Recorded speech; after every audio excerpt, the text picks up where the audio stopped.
자, 일단 세 가지 나왔죠. 불규칙한 생리, 그리고 심한 감정 기복, 열성 홍조와 발한.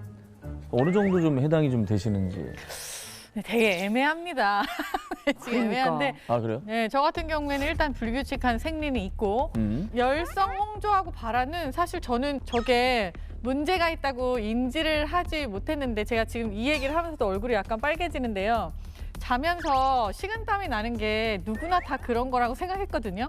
근데 저럴 수도 있겠다는 생각을 지금 저걸 보고 했네요. 다른 분들은 어때요? 저는 살짝 의외 1번 같은 경우는 살짝 지금 그런 것 같고요. 불규칙? 근데 심한 감정은 저는 괜찮다고 하는데 많이 힘들어요, 주위에서? 아니 주위 사람들한테 물어봐야 되는데. 아니 그러니까 나는 괜찮은데 나는 평온한데 혹시라도 그렇게 예민하게 볼 수도 있지 않을까 싶은 생각도 들어요. 한 2개 정도? 네. 은근히 근데 이번 거는 저는 참 딱히 뭐 이렇게 그런 게 없어가지고. 없어요? 지금 여기 빨간데요, 이제. 이거는 볼터치. 볼터치 좀 줄여주세요. 주니까 너무 과한가요? 지금 오한을 느껴서 이렇게 긴 거 입고 온 거 아니에요? 지금? 춥고 추웠다 더. 그러고 보니까 1번은 맞는 것 같기도 합니다. 예. 근데 갱년기가 오고 우리 몸에 그 여성 호르몬이 줄면 정말 다양한 증상이 생기는 것 같긴 해요. 굉장히 다양한 증상들이 생기는데 혹시 여기 아드님 두 분 이렇게 전현무 씨하고 문세윤 씨, 네. 엄마가 갱년기 이래서 우리 엄마 갱년기가 온 것 같은데 이렇게 느끼신 적이 혹시 있으신지 전혀 모르겠지. 그래, 기억도 안 날걸요? 그런 건 약간 눈물이 좀 많아지셨다. 맞아. 그런 거는 좀 있었던 것 같아요. 자주 감정 변화. 기복. 네. 뭐 약간 이렇게 전화하셔서 갑자기 울다던가. 그죠. 갑자기 땀이 많아지셨는데 덥다가 춥다가 왔다 갔다 하는. 그러니까 이걸 지금 세월이 지나고 나서 알게 된 거죠. 두 분은 그렇게 약간 무심하셨지만 제 환자 중에는 사실 그 얘기하려고 우리 물어본 거예요. 무심한 케이스 먼저 들어본 거예요? 떡을 만들어 놓고 시작을 하네요. 예. 네. 제 환자 중에서는 또 아드님이 외동아들이셨는데 우리 엄마 좀 이상한 것 같다 해서 인터넷 검색을 해봤더니 완전 폐경기 증상하고 맞아 떨어진 거죠. 그래서 아드님이 사실 제 외래로 어머님을 모시고 효자다. 네, 살해 주셨어요. 그래서 저도 아들만 둘이기 때문에 교육을 잘 시켜야 되겠다 뭐 이런 생각을. 저희를 보면서. 네. 오늘 이 방송은 무조건 아들들은 다 100% 시청하셔야 됩니다. 남편도 그렇고. 남편분들도 그렇지. 보셔야 되고 이게 비단 여성만의 문제가 아니고 온 가족의 문제가 될 수 있기 때문에 많은 분들이 조금 신경을 쓰셔야 되는데요. 맞아요. 몸에서 여성 호르몬, 대표적으로 많이 알고 계신 에스트로겐이 어떤 역할을 하는지 조금이라도 알고 계신 거 있으실까요? 더 여성스럽게 피부가 좋아지는 만들어져. 네네네. 목소리 톤을 이렇게 높게 만들어주는 거 아닐까요? 이재 씨는 그냥 입금되면 그렇게 되는 거 네, 같아요. 저는 입금되면 바로 올라가죠. 보통은 모발이나 피부를 윤기 있고 건강하게 유지시켜주고 특히 생식기 건강 유지에 굉장히 많은 도움을 주고요. 그리고 뼈 건강이나 아니면 혈액 속에 있는 콜레스테롤 수치들을 조절하는 데 있어서도 굉장히 중요한 역할을 많이 하고 있습니다. 진짜 다양한 역할을 하네요. 되게 맞아요. 중요한 역할이네요. 몰랐네. 네, 그래서 폐경이 되면 이 에스트로겐이 급격히 뚝 떨어지다 보니까 우리가 다양한 증상들을 굉장히 급격하게 겪게 되는 거죠. 사실 갱년기가 오면 제일 먼저 얼굴이 좀 빨개지고 이렇게 네. 홍조 현상이 있는 걸 경험하게 된다고 하잖아요. 이거 네. 맞죠? 제 환자 중에서는 굉장히 그 증상이 심해서 처음 대면하는 분을 보기만 하면 얼굴이 너무 확 달아오르니까 사실 대인기피증이 걸려서 오신 분도 계셨고 아예 한겨울에도 맨바닥에서 등을 대고 한겨울에? 자야 되고 남들은 다 춥다고 옷을 껴입는데 나는 에어컨을 틀어야 되고 선풍기를 끼고 있어야 되고 이렇게 증상이 굉장히 심하게 나타나는 분들도 많이 계세요. 근데 이 정도면은 뭐 사실 본인은 말할 것도 없지만 같이 사는 가족이라든가 식구들 너무 힘들 것 같은데요? 생각보다 증상이 지속되는 기간이 길어서 평균적으로 한 5년에서 10년 정도 지속된다고 보고 있습니다. 시작하면 평균으로. 10년을 이렇게 산다고요? 그거 너무 힘들 것 같은데 10년 동안. 사실은 이제 감정이 조금 기복이 있게 이렇게 들쭉날쭉한 게 이게 생리전 증후군도 약간 이런 게 있잖아요. 맞아. 이것도 근데 갱년기 증상인 거죠. 폐경이 이제 진행이 되는 그 폐경 이행기 동안에는 호르몬 업다운이 굉장히 심하기 때문에 사실 우울증 위험도가 2배에서 3배 정도 높아진다고 돼 있고요. 심하면은 자살 충동까지 느끼는 여성분들이 있기 때문에 정신건강의학과 진료를 반드시 보시게 진료를 의뢰드리고 있습니다. 이렇다면 반드시 가족이나 뭐 남편분이나 이거를 옆에서 이야. 꼭 도와줘야 될 것 같은데 네. 그럼 어떻게 좀 도와주는 게 좋은지 우리 연 교수님이 좀 알려주시죠. 연 교수님이 좀 알려주시죠. 본인은 잘 도와주고 계셨었어요? 도와주고 계시죠? 제가 한 30년 넘게 살아보니까요. 네네. 일단 꽂혔다 하면 애들 데리고 나갑니다. 일단 눈에 안 보이다가 좀 가라앉으면 들어와서. 그게 추천할 만한 해결책인가요? 예. 애들 데리고 나가라, 집 나가라. 눈에 뵈질 마라. 뛰지 말아라. 이제 결혼하셔서 살아보시면 압니다. 아, 눈에 뵈질 마라. 예. 본인 스스로 좀 가라앉을 때까지 있지 거기서 뭐 이렇게 섣불리 했다가는 맞아, 더 어설픈 아, 불씨가 맞아요. 되는 경우가 많더라고요. 무리하게 대화 시도하고 네. 괜찮아. 이게 괜히 오히려- 위해준다고 하면서 네. 실패한 경우도 있었어요? 실패한 경우도 혹시? 아직 실패 안 했으니까 아직 이게 도장 안 찍었어요. 정말 옛날식 표현입니다. 도장. 도장 안 찍었다. 도장. 사인 아니고 도장. 여자분들 중에서도 보면은 갱년기를 뭔지 긴지 아닌지 모르게 싹 지나가는 사람들도 좀 있을 것 같아요. 맞아. 되게 80% 정도는 일상생활에 불편함을 느낄 정도로 겪고요.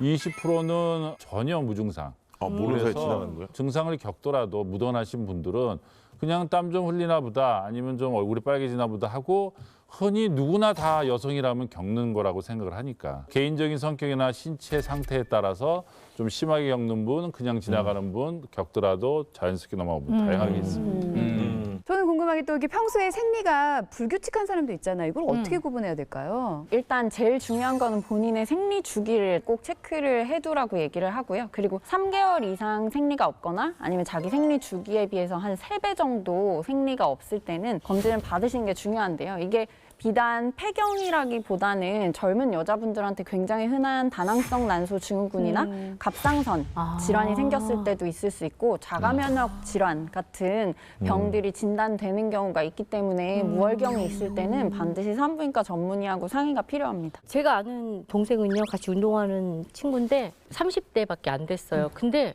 벌써 폐경인 것 같다고 그러니까 안 한대요. 왜냐면 다이어트를 너무 심하게 해가지고. 안 좋아. 맞아, 안 좋아. 그런 얘기 영양소. 간혹 들어요, 맞아. 다이어트 심하게 하면. 그럼 이것도 벌써 이게 폐경이 되는 건가요? 아니면? 두 가지 요인이 있는데요. 네. 심하게 다이어트를 하면은 네. 이제 생리 리듬이 깨져서 주기가 깨져서 몇 개월이고 생리가 안 나오는 경우가 있고요. 두 번째 이제 운동을 해서 근육을 만들게 되면 네. 상대적으로 여성한테도 있는 남성 호르몬의 비율이 올라갑니다.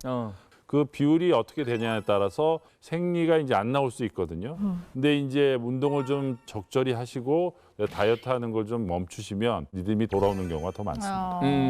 그러면은 조기 폐경이 도대체 한 어느 정도 나이 정도에 멈추면 그걸 조기 폐경이라고 하나요? 저희가 보통 폐경은 만 50세 정도의 폐경이 돼야 이제 적절하게 평균적인 폐경이 된다고 보는데 보통 만 40세 이전에 폐경이 되는 것을 우리가 조기 폐경, 조기 난소 부전이라고 부릅니다. 근데 저는 이제 사실 미리 대비를 한 게 있습니다. 연예계 또 보이자기 소문난 난자왕이거든요. 난자왕. 난자왕, 난자 퀸이에요? 진짜? 제가 냉동 난자를 얼려놨어요. 네, 그때 한 번에 채취했는데 26개가 살아나가지고, 예, 이제 선생님들도 많이 놀라셨어요. 아니, 잠깐만요. 왜 놀라신 거예요? 저희가 호르몬 주사를 맞아서 한 번에 여러 개를 채취하는 걸 목표로 하고 있는데 보통은 이제 10개 이상 채취하는 걸 목표로 하고요. 근데 그럼에도 불구하고 네, 10개 남자 여왕이네. 여왕이네, 난자의 여왕이네. 쟁여놨어요. 결혼을 못할 수도 있다라고 생각이 들어가지고 네. 포기하고 이제 2017년 초반에 이제 얼려놨는데 2017년 후반에 결혼을 하게 됐죠. 보험 들듯이 얼렸구나. 네, 보험 들듯이. 난자 동결 대단하다. 시술을 이제 시작한 지가 사실 얼마 안 됐는데요. 그때만 해도 이제 조금씩 늘어나는 그런 추세였는데 기술이 도입되자마자 얼렸네요. 초기 멤버예요. 네, 최근에는 굉장히 많이 늘고 있는 추세입니다. 그래서 실제로 제 외래에 오신 분은 그 20대 후반에 따님하고 같이 오신 경우도 있고요. 제 주변에 있는 이제 여자 의사 선생님들도 실제로 한 경우가 많이 있습니다. 근데 저는 지금 생각해보면 조금 더 어렸을 때 해도 좋겠다라는 생각이 들어요. 사실 요즘에는 결혼을 안 하는 사람들도 너무 많고 그리고 또 조기 폐경이 오는 경우도 너무 많고 해서 좀 젊은 나이에 건강할 때 얼리면 훨씬 좋다고 하더라고요. 네. 그래서 이왕 하실 거면 준비해 놓으시면 좀 괜찮을 것 같다는 생각이 네. 들어요. 멋있다. 그러니까. 그러니까요. 오늘 지금 방송에서 오늘 누님 세 분이 이제 굉장히 여성적으로 이제 말씀 많이 하시는데 사실 전현무 씨랑 저랑도 들어야 되는 게 남성 갱년기가 있다. 있죠. 있죠. 있고 그럼. 이유 없이 막 눈물이 흐르게 되고 그런 남자들이 있어요. 저도 이제 최근에 좀 그랬거든요.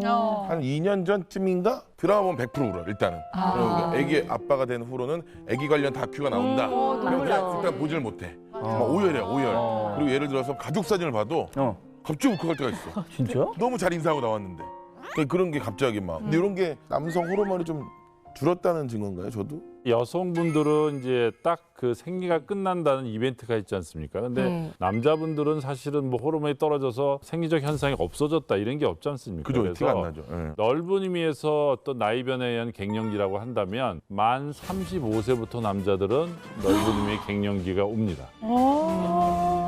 남자들이 또 이런 것도 일찍 오는구나. 아니 그럼 문세윤 씨 막 가족 사진 보고 눈물 나고 그런 것도 그럼 남성 갱년기 증상인 거예요? 남성 갱년기도 어떤 진단 기준이 있습니다. 그래서 화면을 보시면서 저 중에서 이제 몇 개가 해당하는지 그래요? 예. 좀 테스트를 해보겠습니다. 자, 하나하나 보죠. 성적인 테스트. 흥미가 줄었다. 기력이 몹시 떨어졌다. 근력이나 지구력이 떨어졌다. 키가 다소 줄었다. 삶의 의욕과 재미가 없다. 슬프거나 불안감이 있다. 발기의 강도가 떨어졌다. 운동할 때 민첩성이 떨어졌다. 저녁 식사 후 바로 졸리다. 일의 능률이 떨어졌다. 야, 이거 우리 남편 거의 다인데. 아니, 남편한테 물어봐야지 왜 본인이. 아니, 나 몰입했다. 아니 남편한테 물어봐야죠. 우리 남편. 어떤 항목이 유독 좀 와닿으세요? 우리 남편이 네. 여러 가지가 있어요, 지금. 제발. 여러 가지. 여러 가지가 이제 예. 우리 남편이 또 사생활이 있으니까 여기까지만 네, 할게요. 그래요. 많이 있어요. 이 사생활을 안에. 생각했으면 얘기를 말았어요. 지금. 그러니까 그랬어야 되는데. 아유, 그냥 입이 방정이네. 그래요. 하여튼 우리 남편이 얘기해요, 지금 상황이. 예. 아 일단 뭐 한번 체크해볼까요? 문세윤 씨 솔직히 뭐 어때요? 전현무 씨부터. 아니 왜 제가. 여봐요. 아니 저는. 아니, 왜? 아니. 아니, 솔직하게 아니. 오픈해요, 아니 다들. 왜냐면 지금 아니, 동생이 나는 먼저. 결혼도 했고 애기도 저희 가족 계획이 끝났어요 일단. 근데 장가를 가셔야 되니까 본인 지금 체크하는 게 가장 중요한 것 솔직하게. 같아요. 솔직하게. 예. 그러면 우리 김슬기 선생님이랑 염 선생님도 다 하세요. 김슬기 선생님이랑 염 선생님도 다 하세요. 네. 그러면 저도 해볼까요? 동시에 하시죠. 그래, 같이 해요. 아 솔직히 합시다. 네. 뭔지는 오픈 안 해도 되니까. 저는 2개에 해당하는 것 같습니다. 네, 두 개요? 네. 김세경 쌤 아 1번과 7번이요? 뭐라? 1번, 7번은 아우 그건 20개 같은 두 개인데요. 예 파이팅 하시기 바랍니다. 그거 너무 예, 센데요. 응원합니다. 저는 기본상 저는 4-5개 있는 것 같아요. 4-5개 있다고? 네. 전현무 씨 남았어요 이제. 난 모르겠는데. 난 오히려 어릴 때가 몸이 더 안 좋았어요. 아예 없어요, 저기서? 증상이? 없다고 말씀하세요. 없어요. 하나도 없어요? 예. 전현무 씨는 생물학적 나이로 봐서는 개수가 좀 있어야 되는데 예. 요새 시기적으로 봐서 심적 그 청년기가 아닐까 싶네요. 문세윤 씨는 이제 접어든 것 같고요. 아 벌써요? 예. 안정적으로. 물론 이제 1번, 7번이 반드시 들어가면 그거는 몇 개든 상관없이 이제 남성 갱년기라고 되는 거고요. 1번, 7번이 안 들어가더라도 저기서 3개 이상이 되면 남성 갱년기의 증상을 갖고 있구나 이렇게 이해하시면 되겠습니다. 자, 이 갱년기가 오면은 뭐 아프다, 건강이 확 나빠진다 이런 말들 하는데 실제로 어디가 나빠질 수 있는 거예요? 일단 여성 호르몬이 줄어들게 되면 체지방 분포에 변화가 생기면서 이제 나이살이라고 하죠. 이제 복부 비만이라든지 내장 지방이 늘어나게 됩니다. 그 이후에는 당뇨, 고지혈증과 같은 대사 질환이 늘어나게 되고 심근경색, 고혈압 같은 심혈관 질환이 늘어나고 뼈가 약해지는 이제 골다공증까지 생길 수가 있습니다. 무섭다. 골다공증은 보통 이렇게 여자분들이 더 많이 걸리는 거 맞죠? 네, 맞습니다. 골다공증 환자의 한 80% 정도가 여성이고 폐경 여성의 한 40% 정도가 골다공증을 가지고 있는 걸로 되어 있기 때문에 골다공증으로 인한 골절 환자 수의 절반이 거의 갱년기 여성이라고 보시면 되겠습니다. 근데 골다공증이 무서운 건 알고 있는데 골다공증으로 뼈가 부러질 수도 있는 건가요? 맞습니다. 골다공증은 뼈가 점점 약해지는 질환인데요. 보시는 것처럼 이게 정상 뼈고 이게 골다공증이 있는 뼈 뼈인데요. 밀도구나. 우리 몸에 있는 뼈에는 원래 정상적으로도 이렇게 구멍이 있는데 점점 이 구멍이 커지고 많아지는 게 이제 골다공증이 되겠습니다. 그래서 이렇게 약해져 있으면 조그만 충격에도 뼈가 부러질 수 있고 뭐 아기를 안다가도 뭐 부러진다거나 심한 맞아요. 뭐 재채기를 하면서도 부러지는 경우들이 생길 수 있습니다.